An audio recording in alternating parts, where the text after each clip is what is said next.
Hello students, let us start. तो बेटा आज का हमारा टॉपिक है एंटी फ्रीज सॉल्यूशंस। ये हमारा जो लास्ट टॉपिक हम लोगों ने स्टडी किया था डिप्रेशन इन फ्रीजिंग पॉइंट, उसी से रिलेटेड टॉपिक है। ओके, तो क्या स्टडी किया था हम लोगों ने? हमारे पास एक्सप्रेशन बना था delta T F which is known as depression in freezing point is equal to K F into molality. Okay, तो इसमें हमने क्या किया था कि जो डिप्रेशन इन फ्रीजिंग पॉइंट है, ठीक है, actually this del T F is directly proportional to the molality. Okay, तो जो मोलैलिटी है वो आप लोगों को ऑलरेडी पता है कि this molality is directly proportional to number of moles of solute. ठीक है, also depends on the weight of the solvent, but फिर भी हम लोग इसको अगर देखें तो ये number of moles of solute पे डिपेंड करता है। तो जितने सोल्यूट के नंबर ऑफ मोल ज़्यादा होंगे उतना डिप्रेशन इन फ्रीजिंग पॉइंट ज़्यादा होगा। इसका मतलब क्या है? ये जो डेल टी एफ है, हमने क्या कहा था इसको कि this is the depression in freezing point temperature. Depression को क्या बोला था मैंने? डिप्रेशन इज डिक्रीज, कि डिक्रीज होगा किसमें? फ्रीजिंग पॉइंट टेम्परेचर में डिक्रीज होगा।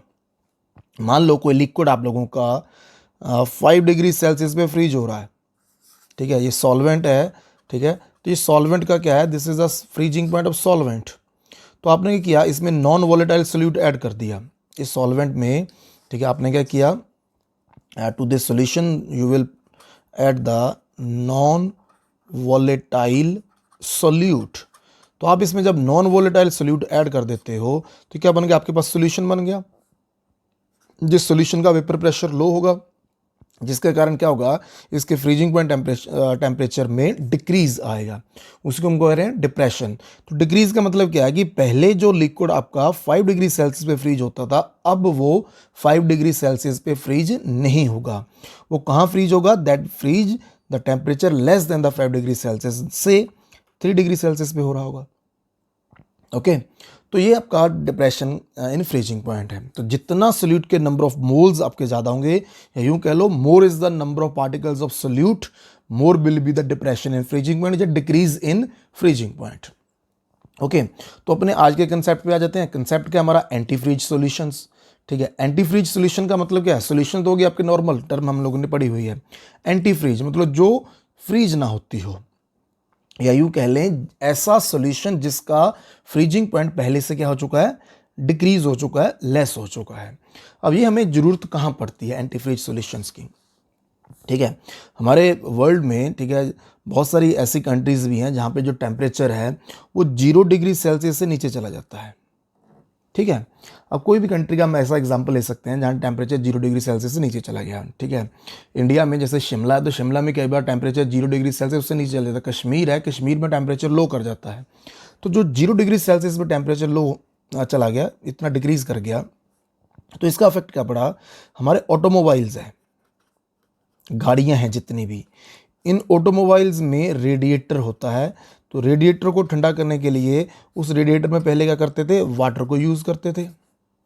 अब टेम्परेचर आपका 0 डिग्री सेल्सियस है, या आपका टेम्परेचर जो है that is below 0 degree Celsius. तो जब टेम्परेचर बिलो 0 डिग्री सेल्सियस होगा तो ये वाटर क्या करेगा? ये वाटर आपका फ्रीज हो जाएगा। वाटर फ्रीज हो गया। अब ये जो वाटर फ्रीज हो चुका है, ठीक है जी, क्या करेगा? ये आपके रेडिएट वहाँ पे इसकी एक्सपेंशन होती है। आपको पता है कि पानी जब फ्रीज होता है तो ये एक्सपेंड करता है। ठीक है, ये चीज़ तो आपको नॉर्मल कंसेप्ट पता है कि जो वाटर है, ठीक है, ये लिक्विड है, तो इसका वॉल्यूम कम होता है। बट जब आप इसको फ्रीज करते हो, आइस बनाते हो, तो आइस का जो होता है वो वॉल्यूम ज़्यादा होता है, क्योंकि इसमें बीच में स्पेस रह जाता है। ठीक है, तो फ्रीज होने पर जो एक्सपेंड करेगा, एक्सपेंड करेगा तो क्या करेगा? रेडिएटर वहाँ से फट जाएगा। तो ये लोगों के लिए दिक्कत आ रही थी कि जब टेम्परेचर आपका बिलो 0 डिग्री सेल्सियस हो रहा है तो रेडिएटर के अंदर जो हम लोगों ने वाटर यूज़ किया वो फ्रीज हो रहा है।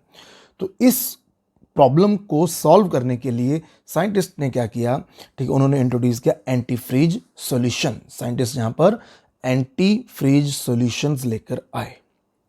ठीक है, तो एंटी फ्रीज सॉल्यूशन क्या है? एक ऐसा सॉल्यूशन जो सॉल्यूशन जो है जो वहाँ पे फ्रीजिंग पॉइंट टेम्परेचर को डिक्रीज करे।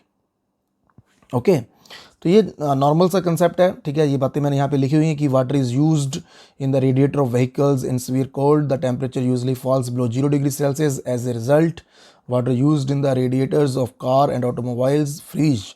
This will cause expansion, okay, expansion leading to the bursting of radiator. To avoid this, antifreeze solution are used, which is the mixture of, जितने भी हम लोग ये यहाँ पर एंटीफ्रीज सोल्यूशन यूज़ करते हैं mostly they are the mixture of water and ethylene, ठीक है।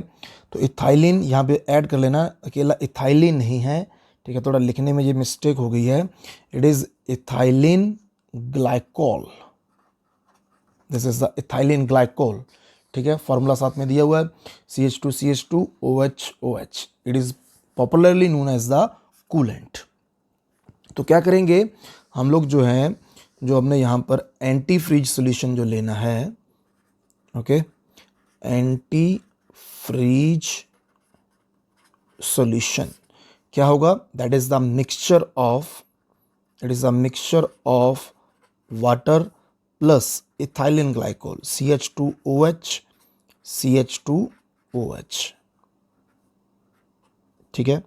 क्या कहा मैंने इसको, this is the ethylene glycol, ठीक है। So this is the ethylene glycol, ये इथाइलिन ग्लाइकोल है, ठीक है। इसको याद कर लेना, फॉर्मूला याद कर लेना, न्यूमेरिकल्स में आगे आपका ये बहुत यूज़ होने वाला है। तो जब हम mixture of water and ethylene glycol use करते हैं, मिक्सचर कैसे लेना है, इक्वल वॉल्यूम लेना है जिनका, equal volume of ethylene and water, ठीक है। तो जब इक्वल वॉल्यूम हम लोग यहाँ पे यूज़ करते हैं तो क्या करता है, ये जो आपका मिक्सचर बनता है, ठीक है, जिसको हम एंटी फ्रीज सोल्यूशन कहते हैं, इस मिक्सचर का जो फ्रीजिंग पॉइंट टेम्परेचर है, ठीक है, इस मिक्सचर का जो फ्रीजिंग पॉइंट टेम्परेचर कहाँ तक फॉल कर जाता है, -36 डिग्री सेल्सियस तक, ठीक है। तो 0 डिग्री सेल्सियस पर अब जो वो सोल्यूशन होगा वहाँ पर वो फ्रीज नहीं होगा, कार के रेडिएटर के अंदर या ऑटोमोबाइल के रेडिएटर के अंदर जो हम लोगों ने मिक्सचर यूज़ किया है ये फ्रीज होगा जाकर -36 डिग्री सेल्सियस पर, ओके। तो हम लोग इसको जो हमारे ऑटोमोबाइल्स हैं उनको ऐसा एरियाज में यूज़ कर सकते हैं जहाँ पे टेम्परेचर बिलो 0 डिग्री सेल्सियस भी हो जाए, ठीक है, मतलब अप टू -36 डिग्री सेल्सियस, ठीक है, हम लोग वहाँ पे कार को या हमारे ऑटोमोबाइल को यूज़ कर सकते हैं, रेडिएटर के अंदर जो लिक्विड प्रेजेंट वो फ्रीज नहीं होगा, ओके। तो ये हमारा इसका कंसेप्ट था। सिमिलरली एक चीज़ और इसमें हम लोगों ने याद रखनी है, ठीक है, कि हमारा एक हम लोगों ने कंसेप्ट पढ़ा, जैसे आजकल तो चलो फ्रीजर वगैरह आ गए हैं, पुराने समय में जैसे फ्रीजर वगैरह नहीं होते थे, या आजकल भी कई जगह भी यूज़ होता है, जैसे हम लोग आइसक्रीम वगैरह खाते हैं, कुल्फ़ी वगैरह खाते हैं, तो वहाँ पे क्या होता है, आइसक्रीम वाले ने अपने उस टब के अंदर फ्रीजिंग मिक्सचर यूज़ किया होता है, ठीक है। वो फ्रीजिंग मिक्सचर भी क्या होता है, वो फ्रीजिंग मिक्सचर जो होता है that is the mixture of ice and common salt, ठीक है। तो आपसे पूछो कि व्हाट इज फ्रीजिंग मिक्सचर, तो freezing mixture is the mixture of ice and common salt, ठीक है। तो ये कहाँ यूज़ करता है, जो आप लोगों का बंदा जो आइसक्रीम बेचने वाला होता है, ठीक है, वो इसको यूज़ करता है, ठीक है। इसी तरह से जितने भी हमारे लैब्स में जो एक्सपेरिमेंट्स होते हैं, ठीक है, लैब्स में जब एक्सपेरिमेंट्स हम लोग करते हैं तो वहाँ पर क्या करना होता है, हम लोगों को लो टेम्परेचर मेंटेन करना होता है, तो वहाँ लो टेम्परेचर मेंटेन करने के लिए भी इस मिक्सचर को यूज़ किया जाता है। अब देखा जाए तो मिक्सचर ऑफ आइस, आइस के साथ क्या मिक्स किया हमने, कॉमन सॉल्ट, कॉमन सॉल्ट को जब मिक्स कर दिया तो कॉमन सॉल्ट क्या है, क्या है कॉमन सॉल्ट, माइंड में आना चाहिए, कॉमन सॉल्ट कैसा है, सॉलिड होता है, ठीक है, और सॉलिड कैसा होता है, नॉन वॉलेटाइल। तो जो नॉन वॉलेटाइल होता है वो क्या करता है, वो फ्रीजिंग पॉइंट टेम्परेचर को डिक्रीज़ कर देता है। जब फ्रीजिंग पॉइंट टेम्परेचर डिक्रीज़ रहेगा, ठीक है, तो ये आप लोगों का जो होगी आइस वगैरह जो होगी उसको ये जमा के रखेगा, इसका खुद का टेम्परेचर कम होता है। आइस को जैसे आइसक्रीम हमने वहाँ पे यूज़ किया तो उसको as it is freezing mode में ये रखेगा, ओके। Thank you.